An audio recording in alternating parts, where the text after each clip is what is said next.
Good afternoon, everyone. Has everyone had a good lunch? And some caffeine? You're sounding very doubtful about the caffeine. You have to be very awake and alert and energetic this afternoon because we have some amazing sessions back to back here in the old fire station. So I hope your energy is going to hold up. You'll have to take energy from the books and the conversation if you haven't managed to get your coffee. So welcome back. I'm delighted that we have once again at our festival this year the author Myriam Chancy. Please welcome her with a big round of applause. She just arrived in Trinidad this morning and practically, I won't say she got right off the plane and came here, but it probably feels that way to her. So we're delighted to have her here, especially so because her novel, Village Weavers, is, as you must all know, the fiction winner for the 2025 OCM Bocas Prize.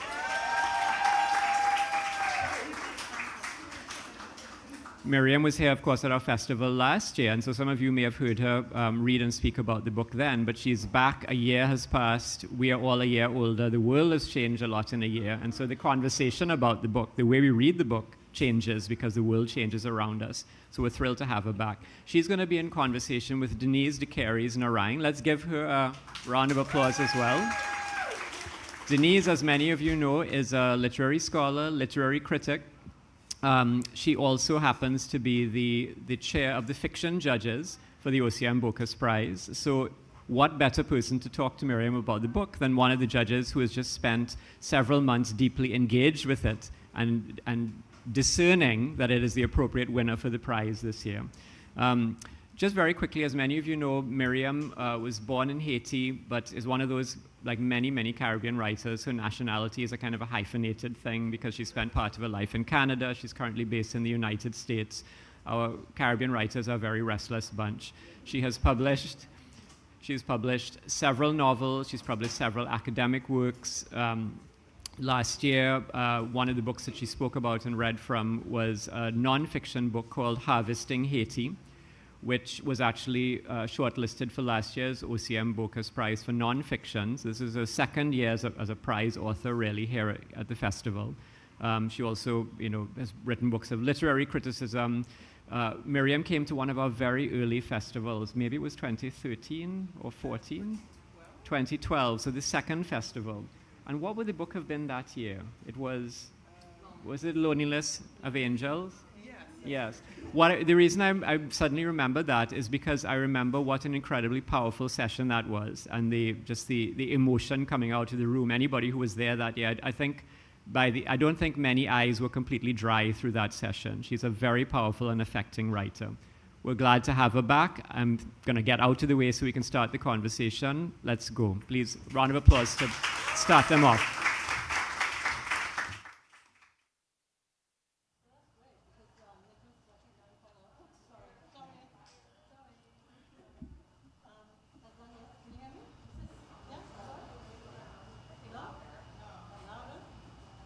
Okay. Oh? This close. Wow. Oh, okay. I feel like I'm swallowing it. We've had some experience in the past couple of days of people ad-libbing, mostly of a particular gender.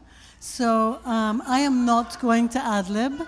I have actually printed what I have to say because I really want to keep to time and make sure that Myriam gets to read all of the passages that I am very, very keen for her to read. So I'm gonna read a lot from this script. But first of all, I just want to thank you so much for being here, especially coming. Thank you. Yeah, the way, in arriving so early. And just what a pleasure it was to read your novel and to be able to unilaterally agree that it was just the best book. Thank you. So it's wonderful. Myriam has published loads, 5 novels, 5 academic books. I don't know how she does it, and I'm not going to ask that question because you can't answer it.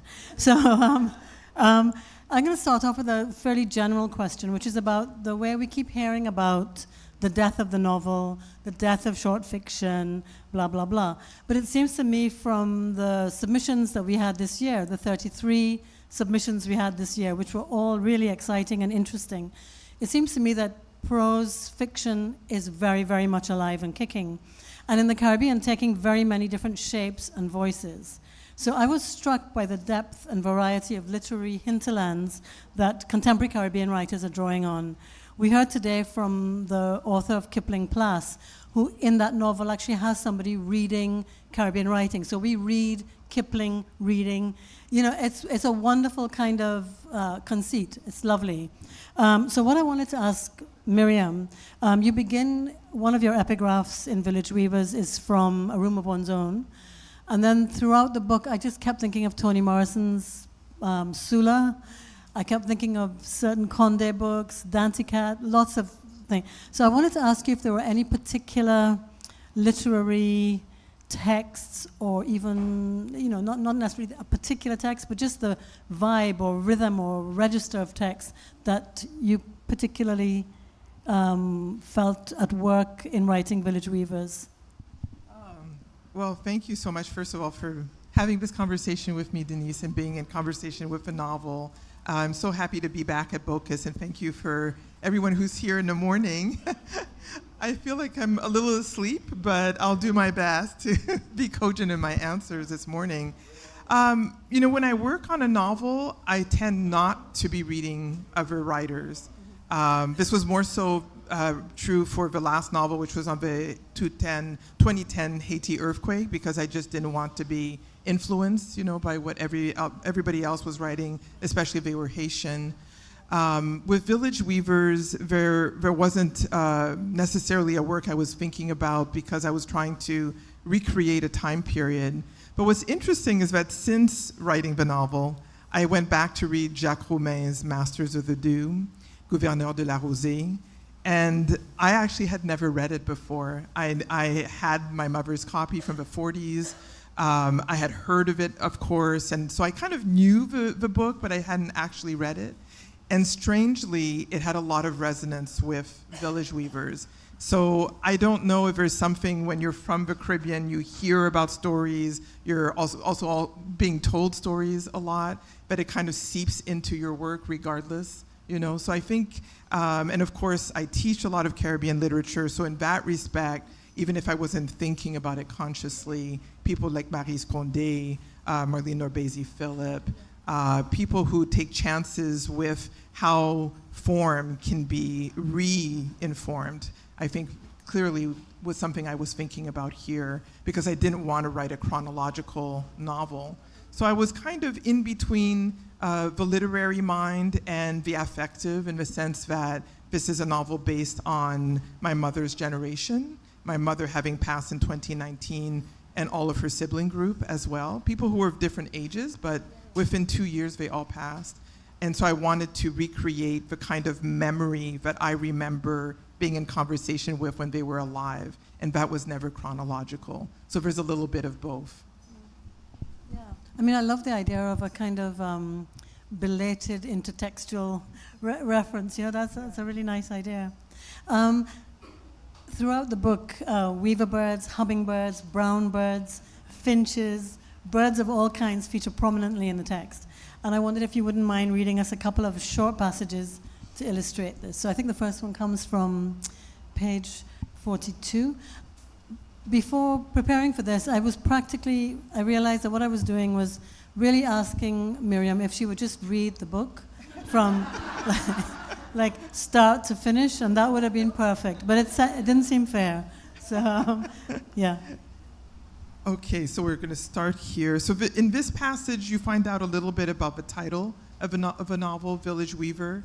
And some of you may know that the Village Weaver in Trinidad, I think it goes by another name. I'm not quite sure what the name is here. But in Haiti, it's a Madame Sarah, because of the noise they make. And if you see a male bird, it has a black head and a yellow body, and the female is all yellow. Somebody knows what it is? Cornbird. Okay. And they, well, you'll find out what they do from this little passage. The birds never bothered Sisi. They were beautiful creatures that wove striking nests from grassy strips that hung gourd-like from the fronds of palms. They were social, gathering to make colonies that filled the air with cacophony. The male made as many nests as they could in a season, moving to a new nest as soon as the mate started to incubate her eggs so that they could have multiple nests at one time. Eventually, after the weavers had had their broods, the nests dried out, leaving the palm trees on which they hung looking wistfully like abandoned tropical Christmas trees.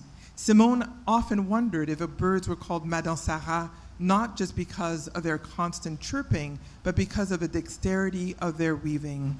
She observed when she accompanied her grandmother to the Marché de Fer, the iron market in the heart of Port-au-Prince, that some of the market women busied themselves making baskets for sale from dried stripped fronds as dexterous as the birds, their banter back and forth across the winding paths through the market, punctuating the air with song. Thank you, thank you. And sorry, there's another one where, there's another one that I hope you don't mind reading the second one, right? Yeah. Page 47, I think I even told you which line. I just was determined to get as many readings as possible. We're gonna do that. And it's, lovely to read one's work to an audience, because you get a little reaction, but also you get to hear my voice and I get to kind of get the feeling of hopefully how you feel when you read. Paragraph. Momo had told them.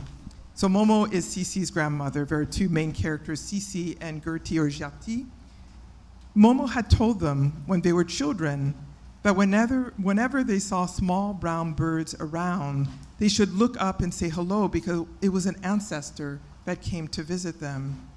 When Momo passed, Cici had observed a small brown bird hopping about beneath the casket. When she told Margie, her older sister, who had been out of Haiti at the time of the funeral, Margie burst into tears. Then it was Mamie who reminded them to talk to the birds as if they were family, in case they were being visited. And when she too passed, Simone was certain that visits from Négresse Wanga, green-bellied hummingbirds said to be embodied goddesses that could charm anyone, were Mamie saying hello when there was no other way to talk across the divide of time and space. Any small bird she came to think of in this way, messengers from other worlds. Thank you very much. The novel includes, the novel is sort of revolves around many relationships between women. So one of the things I hope we get to talk about a little bit later is the way in which intimacy, particularly the intimacy of a friendship, is followed through all the way from girlhood to old age. And it's quite unusual, I think, in contemporary fiction to have that sweep of, following that really intimate, sometimes fractious, sometimes frayed, all of those things. Yeah, could you say a little more about that? Sure. So Cici and Gertie meet in childhood. They are born in the 30s and they come of age in the 40s, which in Haiti was a time of cultural renaissance. But they're just small children. And they meet in a way that most little children do. They meet at school, they strike a happy note. And then they find out a secret about themselves that they were never meant to know, and that leads to their division, drifting apart. And they have then very separate lives. So I read to you from the Village Weavers section explaining what the Village Weavers was. And you might have gotten the hint about the male bird weaver making different nests. So there are two girls in different nests with the same father. And so I wanted to explore not the male village weaver, but who was left behind, the women, the mothers, the grandmothers, in this case, the two sisters, the half-sisters, daughters, and then how they are led to reconnect over time. And so the novel is really focusing on those women who are, in Haiti, we call them the potomitan, the center post. And I think this is true across the Caribbean, that women hold lives together, they hold families together, and sometimes generations together. And so I wanted to explore that reality, which is actually only lived by one of the girls, Cici, whereas Gertie is being raised in a nuclear family, so to speak, but one that isn't holding together. So I wanted also to explore those alternative family formations. Yeah, and you did really brilliantly, I think. So by the end of the novel, I found myself really missing the characters. You know, I felt like I had... That's wonderful. Yeah, it was a really lovely feeling.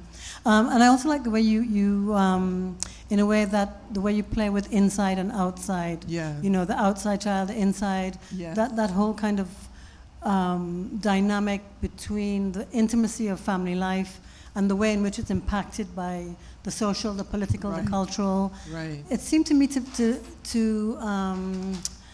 be kind of a shift away from some of those earlier Caribbean novels where capital H history is very much taking the lead and the intimate. Right.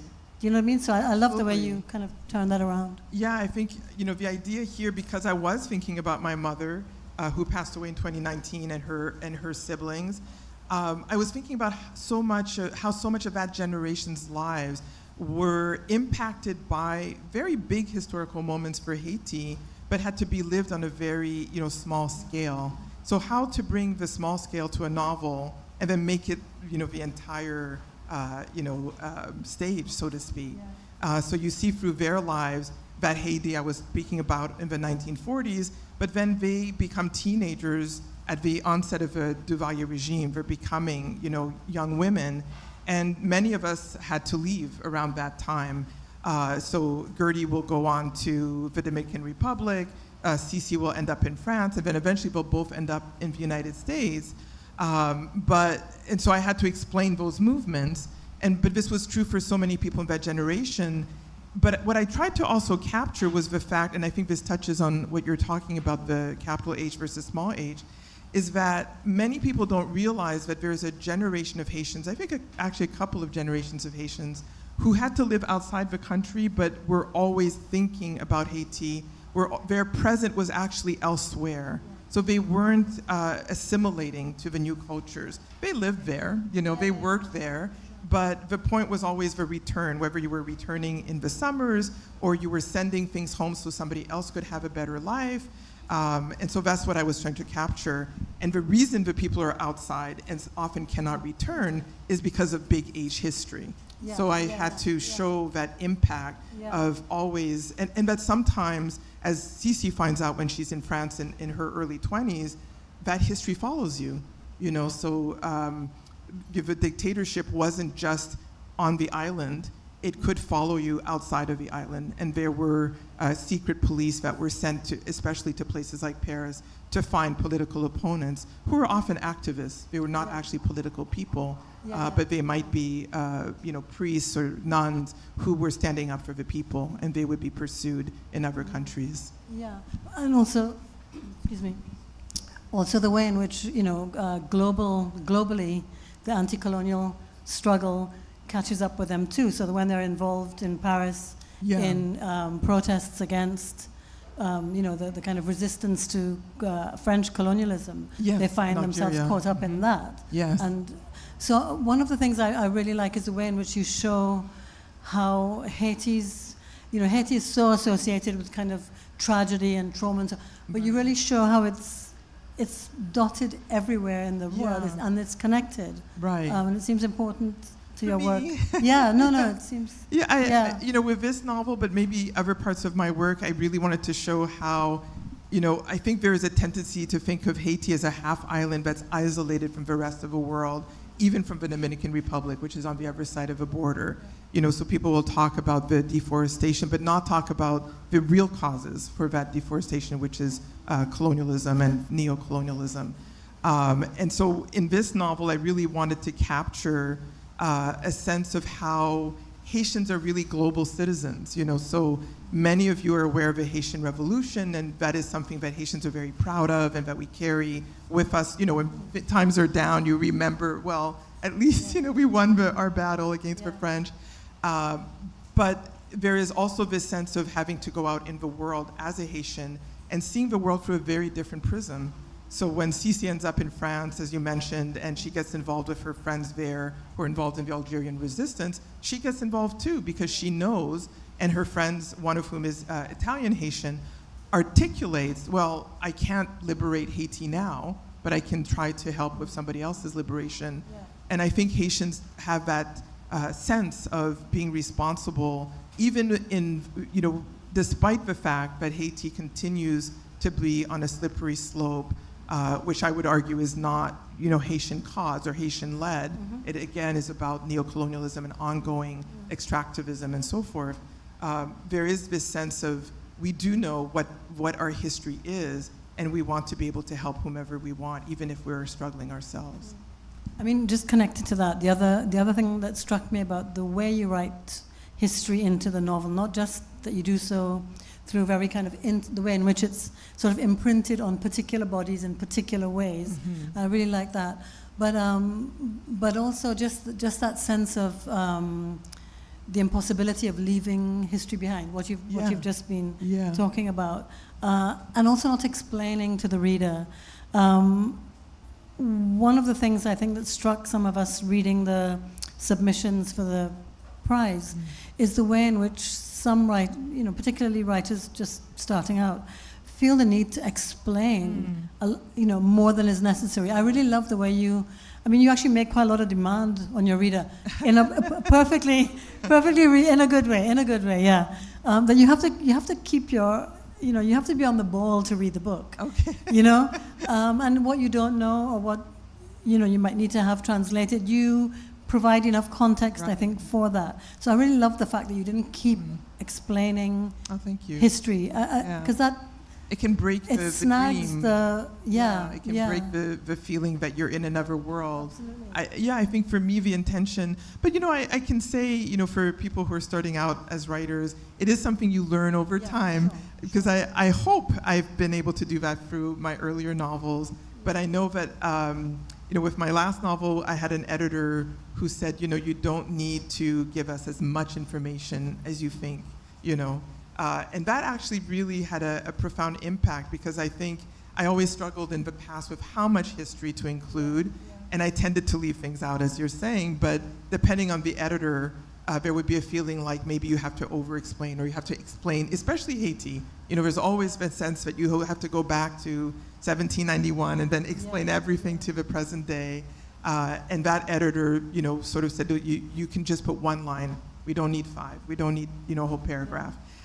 So when I worked on Village Weavers, I really kept thinking about that advice and how can I impart enough information so that you understand what's happening, because we are from the 40s to the early 2000s, 2008, so that you understand the impact on this person's life, of a major historical event, but you understand it through the characters' emotions, feelings, disarray. Sometimes they are not up to, as many of us often are not up to the historical moment. We're not all made to march in the streets or, to create art or, so how to allow the reader into this world to understand what's at stake, but not feel like, they have to know every single date.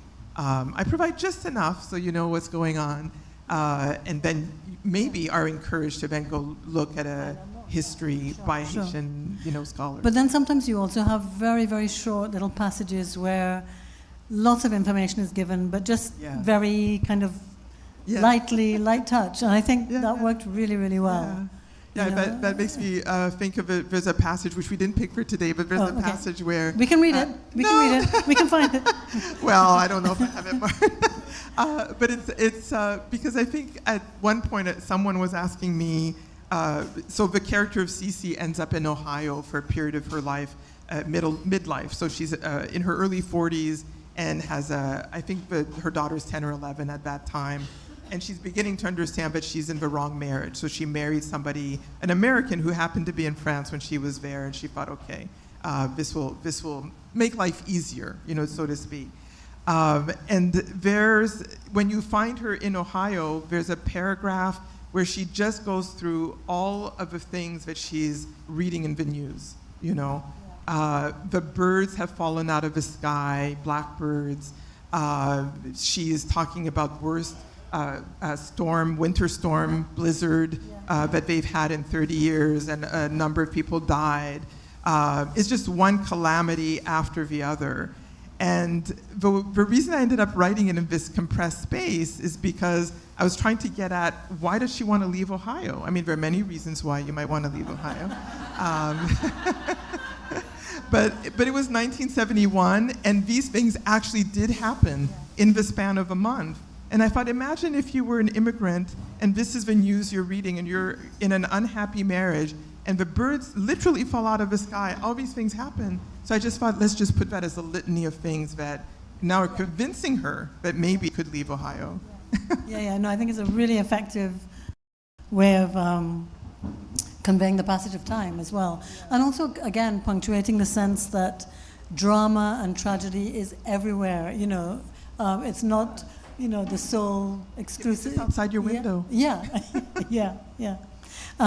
Okay, so this is now a little hint for you to read.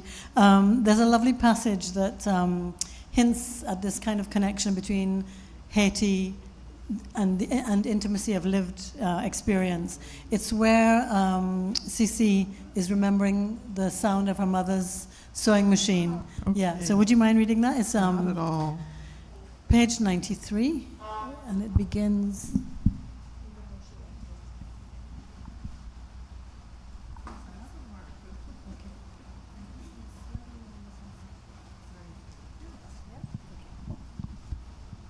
So I think this is Cece in Ohio. And so it was the starlings, the blackbirds that fell out of the sky. Even though she left Haiti 20 years ago, Cece misses almost everything about it. The roosters cry in the yard at the break of dawn, the brightness of sunrise, the brilliant green toddies hopping in and out of trees, the majestic trogons, the light blue swallows with their gray-tipped wings, the high-pitched warblers, the way the light dapples through the wooden shutters in the living room where her grandmother used to take her naps when they were all in school. Translucent pink or green-bellied lizards skittering across the tiled floors in pursuit of flies, the steady rat-a-tat of her mother's sewing machine, the needle piercing up and down through fabric as her mother made the next debutante girl's coming out dress or graduation frock. Her mother made her and her sisters simple print dresses for everyday wear that cinched, belted at the waist, and cascaded slightly in pleats to mid-calf. Her mother found prints that were in fashion so that she and Margie always looked smart alongside the other girls at school when it became more common for dresses to be store-bought than tailored. She repaired the hand-me-down uniforms Margie passed down to Cece and made sure they looked new, though the fading blue and red fabric gave away that they had been restored or refreshed. The sound of her mother's industry wafting up to the second floor of the house was a familiar, comforting sound from her childhood, like raindrops falling in a light pitter-patter across the uneven surface of undulating, corrugated roofs. It was a sound she never imagined, never hearing again, never waking to so many years later, now in her own home with Scott and her 10-year-old Emma, a sound neither Scott nor Emma can claim as their own. Thank you. I love that phrase, a sound she could never... Now I'm not going to be able to do the phrase, but you know the phrase I mean, the sound that you could never imagine never hearing again. Yes. Is such a beautiful formulation for that kind of, the way in which you never anticipate the kinds of losses that leaving leaves you with. The other thing that I think you do, this is beginning to sound really obnoxiously like a fan, like I'm just, a fangirl, but anyway, a fan woman, not girl, sorry. The way you shift across time, across space, you cover decades, so there's Port-au-Prince, 1941, Paris, 1961, Santo Domingo, 1979, Miami to Orlando, 1978, and finally Phoenix, 2003. And I just wondered how you managed to navigate across all of those narrative strands so deftly. I mean, you had many of the chapters with a date and a place, but that would not have worked on its own so there's obviously a lot of thinking and planning that you did, right? Well, I actually, when I work on a novel, I map it out, not from beginning to end, but I have some kind of piece of paper, whether it's like something large on a wall, where I actually put the chronology. So I did this with one of my early novels, Spirit of Haiti, where I actually had a timeline and what was happening in different timelines. with this novel, I knew that the girls become women would meet again in their 70s, or in fact, that was the tension of the entire novel, whether or not they would meet again, because one calls the other, when you still actually use landlines, so they're calling each other and trying to figure out if they can put aside small H history and reconnect. And then it was a matter of building the novel in terms of how they remembered their lives. And so that's why, so it has a 4-part structure where the present day, early 2000s, anchors the beginning and the end of the novel. And then the second part is, I believe, Cece's and Gertie's is the third. And they're in different time periods, because I wanted to show that even when people are in relationship, what they think is important in that relationship, or what has brought them back to relationship, is not necessarily the same. Not necessarily the same decade, the same age, the same moment of meeting, but there are moments that they remember that are the same, like the same events, but they remember the events differently. And so for this book, I had a chart of mostly Haitian history. What were the big moments? Once I knew when these children were born and when they met at 6 or 7 years of age, then it was about, really being able to track who was president when, when was there a coup d'etat, when was Duvalier, working for the U.S., when did he become president, what was, all of those dates, and then who had done what. So for example, there's the Expo of 4950, but a coup happens in the middle of the Expo. So what is happening to these young, girls becoming teenagers, how they understand, how the politics are impacting their families, is all about how they remember what they were doing when at what time. And so that's how I had to try to keep in mind, the history. And I think the markers for the reader came later. I didn't, for the reader, have actual dates. I just knew that I had, the container, which was the first and the last part, and then the middle parts were contained by the memory of each of the characters and what was important to them. Right. So that's like quite a deep hinterland, historical hinterland that you know is that you then make come up in very small, intimate ways. That's quite a thing to manage, I would think. And at the beginning you were talking also about the birds, and I had actually been researching Audubon, James Audubon, right, who was actually born in Saint-Domingue before the revolution and was taken out during the revolution by his father. And so originally I thought I was writing a book about Audubon, so oh, really? Curious. Wow. So, and then I found out he was not a very nice man. And also he would never confess to the fact that he had been born in the colony, what was once a French colony, and that he might have been mixed race. So that's the big mystery of his life. And so when I realized I don't want to write about this terrible person, I was left with all the bird information that I had learned. And I thought, oh, this is great, because you'll find that in the novel, birds are associated with every character. So I mentioned the toadies in the section you had me read, and Cece thinks of Gertie as a toady, like a little brilliant green bird. But I'm saying all that because one of the things that I wanted to weave into the novel was also the muck of relationships, right? Because they're trying to figure out the muck of family secrets and so forth. And one of the metaphors became guano, which is bird excrement. And as I was doing my research, I found out that there is this little, crop, like little rock that is in dispute between Haiti and France to this day because of the guano. And there actually was a colony there, there was actually a little town there at during period of enslavement. And so I was able to weave that in. And then one of the sections is actually called guano because they're going through their craft, so to speak. I love the fact that Audubon gets one mention, right? one tiny little mention, and you just cream off his research. That's great. So there's a wonderful scene that sort of follows on from what we were just talking about, the World Expo in Port-au-Prince in 1949 to 50, where you describe Jean-Claude singing.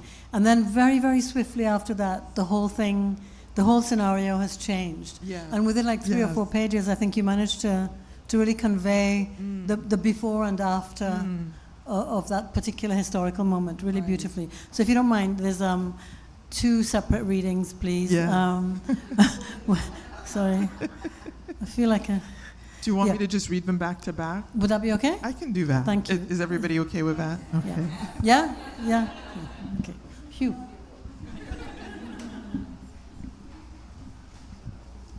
So the World Expo, I don't think they're held anymore, but I know there was one in Montreal.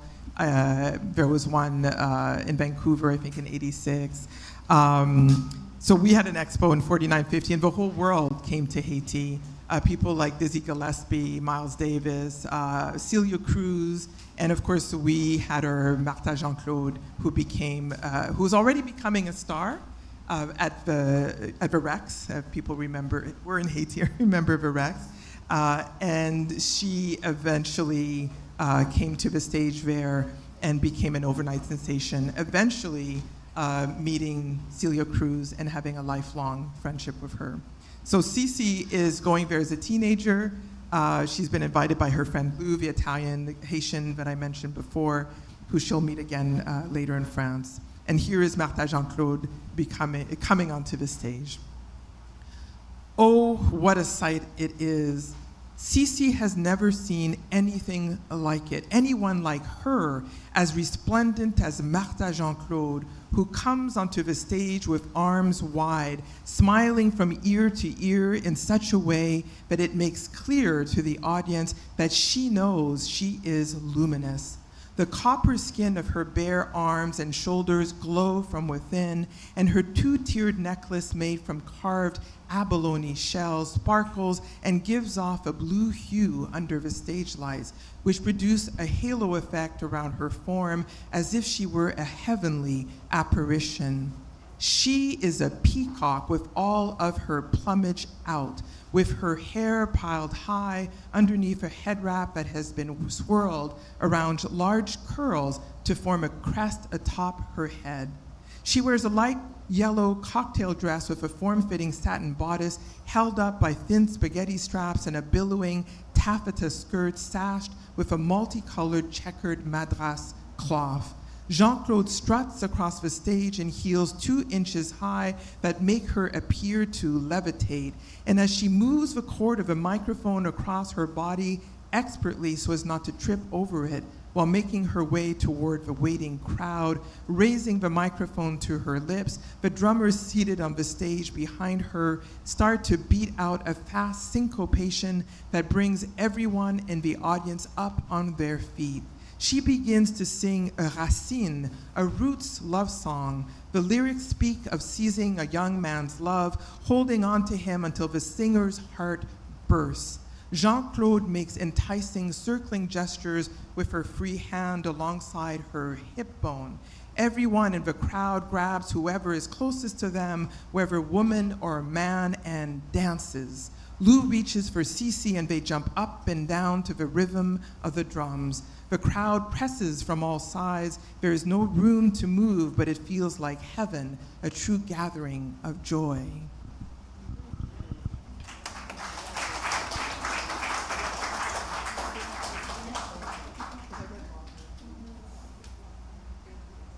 And I've been pointed to the second part. And this is the aftermath. Here you find out what happened to Jean-Claude. Jean-Claude's husband, a journalist, was arrested for trying to redistribute money to the destitute, while Jean-Claude herself was imprisoned 2 years after the expo. After, she followed her husband into exile, first to Venezuela, then to Havana. Jean-Claude didn't seem to have suffered from the change in life and continued giving her concerts all over the world in her seamless gowns, her hair gathered atop her head. She recorded a duet with Celia Cruz, the Cuban songstress who had come to the expo the same year of her exile. Lou bought the record and she and Cece played it incessantly on their turntables until their parents got tired of hearing the same song over and over again. That didn't seem so long ago. At the time, she and Lou had dreamed of following in Jean-Claude's footsteps, marrying a dissident, being exiled, starting over somewhere.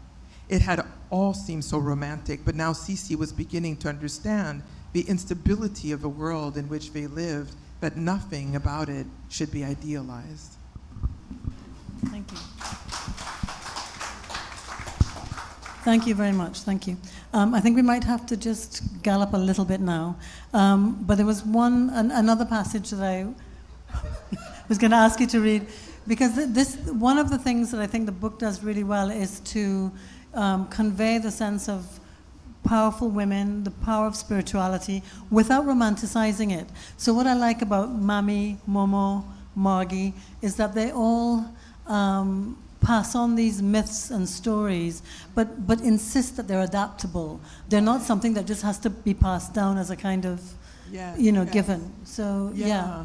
Yeah, and there actually I could point to, because earlier you were asking about books that influenced me in the writing. Mm-hmm. And in terms of, so with every novel I try to impart something about Vodou, spirituality, because so few people understand how central it is to Haitian culture and how beautiful it is. Yeah, yeah. Before I wrote Village Weavers, I had read a beautiful book by a Haitian singer, actually, named Myriam J.A, who's the lead singer of Boukman Experience. She's also an anthropologist. So on the side, she's an anthropologist. And she has a book called Nandomi. And it is based on her survey of elderly, when she first wrote about them, these women were middle-aged. And then she had a house fire and her manuscript burned down, which was her anthropological study of Vodou in Haiti. And so what she ended up doing was finding all of these women and re-interviewing them and writing a nonfiction work which was no longer academic, because every time she went to talk to the women, they said, "You're asleep, you need to wake," you know? Oh, wow. And that's why it's called Nandomi, in the sleep. And all of these women, when she found them again, were in their 80s, and they all passed away as she was writing the book. And the message of the book was how Vodou, especially, in fact, outside of Port-au-Prince, outside of the capital, is extremely alive, extremely potent, related to healing, modalities, and is something that anyone can access. And often when, people think of Vodou, Santeria, I think even Orisha maybe here, that they think that it's very regimented and that you have to go through an initiation. Not to say that you don't, if that's the path that you want to take and you want to do a very formalized, approach so that it becomes more of a religion. But as a spirituality, Vodou is accessible really directly, and it's also related to healing properties. And so in the novel, we start off the novel with the myth of the Simbi, told by the Grand Momo to Sisi. And the Simbi are the river gods who bring, and specifically she's told about the Simbi en des eaux, which are spirits that bring two water paths together, maybe also to bring water into the ocean. And so Sisi and Gertie, this becomes a metaphor for the two streams of life that they represent that need to be connected. But I'll add a little caveat, which is really interesting, because we just read the sections on the singer Martha Jean-Claude. I had already decided on the Simbi. The Simbi were already going through the novel, and I did the research on the expo, like the mapping where everything was, which was in the downtown core of Port-au-Prince, if you've ever been there around the Champ de Mars. A lot of the buildings became the Parliament buildings that fell in 2010. And I knew about the expo because my grandfather was a foreman on the building. So I had always known about the buildings, but not really what happened there. And when I did the research, I found out that the club that Martha Jean-Claude sang in was called the Simbi. Oh. Spelled with an E, which, but it was the Simbi. Yeah. And so I thought, okay, I have to keep the Simbis here. Okay, so the bit I was going to ask you to read, and I think we possibly just have time for that, is the bit where, Sissy has an older sister called Margie, and Margie is the one who, throughout the book, is kind of more level-headed, is able to anticipate rather than wait for things to happen. And I love the way you put her in the middle of Sisi and Gertie. She's sitting with Sisi and Gertie on either side of her, looking at the water in Port-au-Prince.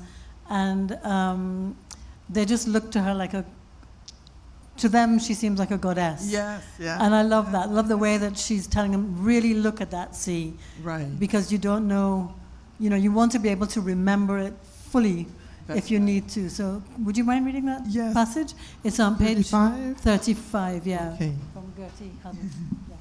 Gertie huddles closer to Margie while Cece does the same on her other side. Margie is as close as the two of them can get at this point to a priestess interpreting the grand world beyond them. They sit at her side watching the horizon in its changing colors, disciples at her altar. Though altar girls are not allowed at church, girl priestesses not at all. This is not true in the other religion most everyone practices in Haiti. That religion allows girls and women to be goddesses.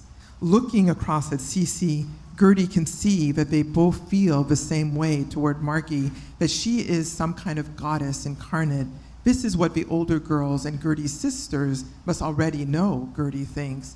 Close your eyes, Margie intones. Feel, smell the sea air. Without opening her own eyes, which are lightly closed, she adds, Mamie is right. There's nothing like the sea air to cure. It's a beautiful, beautiful passage. And and the other thing that we often see with Margie is that when they get up, she dusts off the back of her dress, but then she dusts the back of their dresses too. Uh-huh. And it's just a lovely, tiny little sisterly solidarity, care kind of thing, you know? And it's also something that Gertie watches. Gertie has a lot of older siblings who don't extend this kind of care to her. And so she learns this from being in the other family. And they're a brilliant construction as well. Those sisters with the names, their greed and their they're very, very interesting. I think we need to sort of open up for questions. So I was just going to ask you to read one final. Story time. But actually, before you read the final one, I wanted to read one that really, really struck me, and it's from page 49. And it's just this. It's Sissy.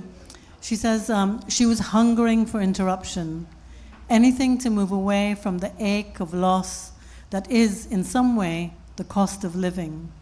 And I'd never seen an expression of the cost of living being expressed so beautifully. So thank you for that. Final reading. Page 321 to just the last bit where you have Sissy. Is that okay? Is that okay? Yeah. Thank you. And so this is Cece and Gertie meeting elderly in 2002. Cece was compelled to come by Emma and Ella's combined efforts. These are their two daughters. The two remained in touch after the Dominican Republic trip. In the years after the trip, Cece demurred when it came to speaking directly to Gertie. She was tired of the Ascendals then, their lofty ways, as if the air they breathed was somehow purer than what was available to the rest of them. They crossed the Haiti-DR divide easily and didn't think much about politics on either side. Like Scott, they thought everything was interchangeable. But she had not allowed Gertie to fully explain herself or make amends, Ella pointed out. Ella added that the fact that she and her wife were helping Gertie in her final days was proof that Gertie had evolved. If Ella didn't hold anything against her, why should Cece? When the girls started talking about how little time Gertie had left, Cece was suffused with a guilt she didn't know she would feel. She had questions about Papa, whom she never knew the way she thought Gertie did, that lingered. If she didn't go, she surmised, she would forfeit the opportunity to complete the puzzle, to click in the missing pieces of her own life. Cece listens to the sounds of younger women moving in the kitchen, to the preparations for breakfast, spoons clinking against the sides of bowls, knives scraping butter onto toast. The scent of percolating coffee drifts into the guest room, awakening memories of long ago when she first arrived at Lou and Samia's apartment in Paris. She's about to see them too. She's about to see them soon. Also, bought herself a ticket to Paris with Emma's help. She closes her eyes. She will regret nothing about her life. She has Emma, her life in Arizona, her work, her art makes life full, and she is surrounded by friends, other artists with similarly displaced and dislocated lives. Thank you. Thank you very much. Because I think just that quote also gives you a sense of how the desire for a quiet life is something that I think you convey really well, that one only has so much energy and resource to keep fighting. And so I think you do that really well in the book. Yeah. I think with Cece, I'll just be brief. I know people might want to ask questions, but I wanted to show with Cece especially that people of my mother's generation often were faced with very, very difficult decisions to make in the face of the dictatorship, the Makuts. And my mother was such a person, who protected people and stood up. Once made a speech in front of Duvalier that should have had her killed. And it's, a blessing that she wasn't. This is why I'm here. But I wanted to show how a woman like my mother, who was not a public person, who then was an accountant in Canada, had a very complex life. And so Cece also has to make these kinds of decisions. And I think looking at that generation, I realized that there are many lives that we don't know very much about who were faced with how to survive and how to allow their families to survive. And sometimes the harder choice was to choose the simpler path. Thank you. I had a question about the kiss that Lou and, but didn't read that. We didn't know. We didn't read that. Okay, so we can't talk about it. Okay, I think now we can open the floor for questions, because if you don't ask questions, I have a whole page. I have a whole page of things. Okay, so please, questions. It's quite hard to see with the lights. Yeah. You'll have to raise your hand up high because we're a little blinded by light.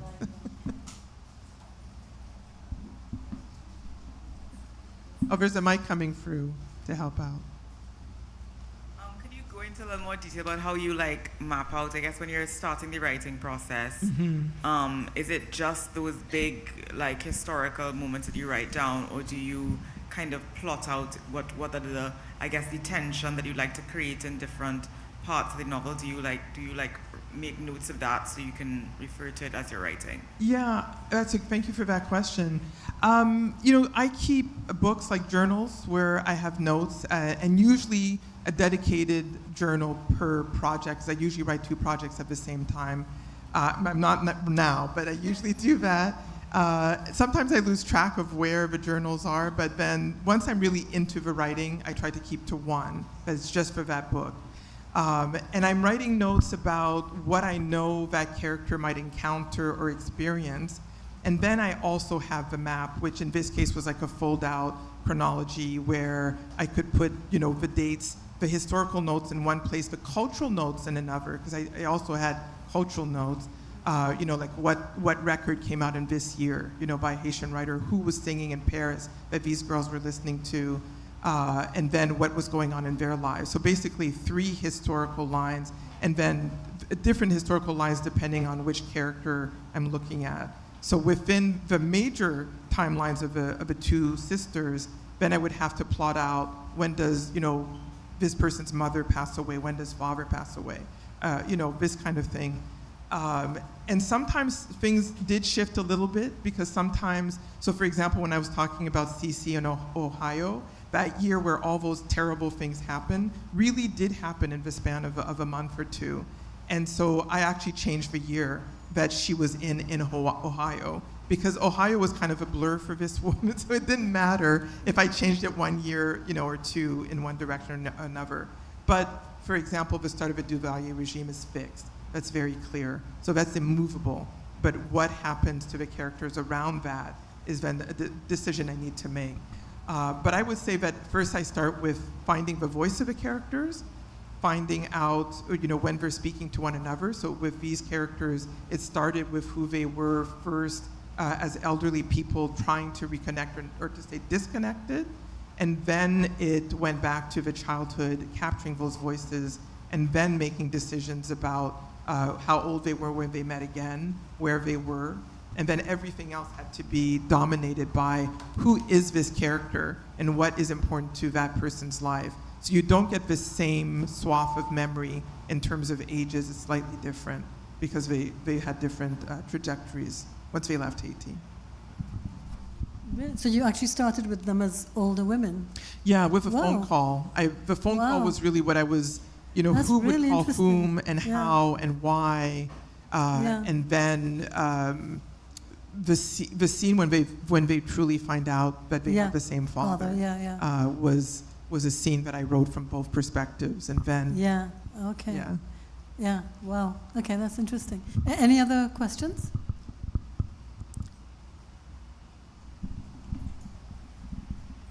Hi, thank you very much, and thank you for all of those readings. You're welcome. I also had a question, I guess, on the kind of process. You seem to have a very wide range of knowledges in terms of, well, we know that you were really writing this book about Audubon, and that's how you found out about all these birds. Yeah. But I've read other things by you. There was this essay on the pigs, the rice, and the mushrooms, and Yeah. I find that you have a lot of this kind of the natural world or other beings, other species feature as a way that you tell these stories through, and that was not a fictional story, that was Right, like a that's historical essay kind of thing. Right. So I guess I'm just asking, maybe how do you, what are your sources in a way, as in beyond, the textual or the human made sources, and how do you navigate those different types of archives? Yeah, that's a great question. I actually teach a course on this, and I'm teaching a course right now at the institution where I teach, where it's all about how do you do research to serve different kinds of writing and different audiences. Because all of us have our obsessions as writers, and we'll come back to the same themes or dynamics over and over again in different ways. And I suppose mine as a novelist is, well, first, what can I make the novel do? I mean, I don't do a lot around speculative fiction or really experimental work, but how can I break the novel form a little bit? So this is why this novel isn't chronological, and they rarely are. They're usually a bit more polyvocal than this one. Like the last one had 10 characters, one before had 4, who all had narrative strains, and in this one it's only 2. I kept it 2. But what that means is that because I am a scholar, I'm always doing a lot of reading around scholarship. I do keep up to date in Haitian studies what my colleagues are writing about as scholars and so forth. And so that will come in. And then there's some research I'm doing just for interest. I love food, so the essay that you read was because I was invited to write an essay on food. And of course I couldn't let go of the politics because I think the politics are very important. So the politics of rice, the politics of mushroom.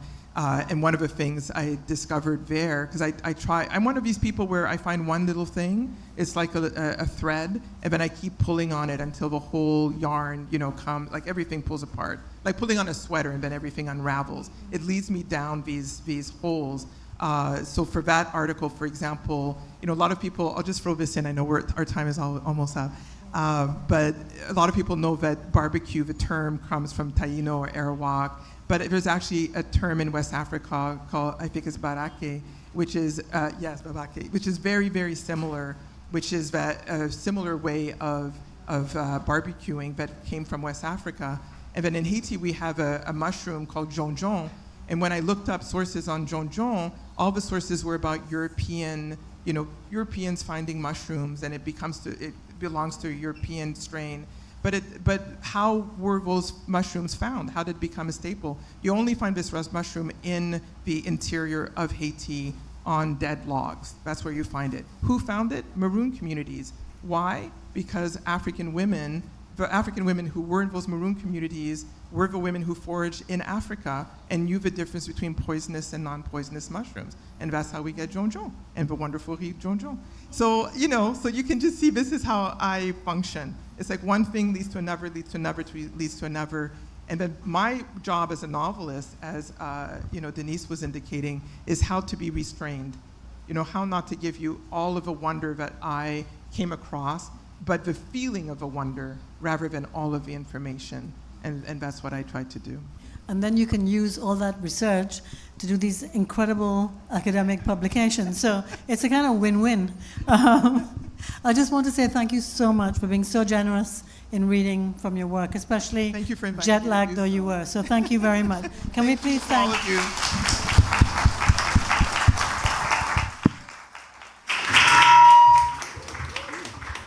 Hope I didn't do that. Everyone, please, another huge round of applause for Myriam and for Denise.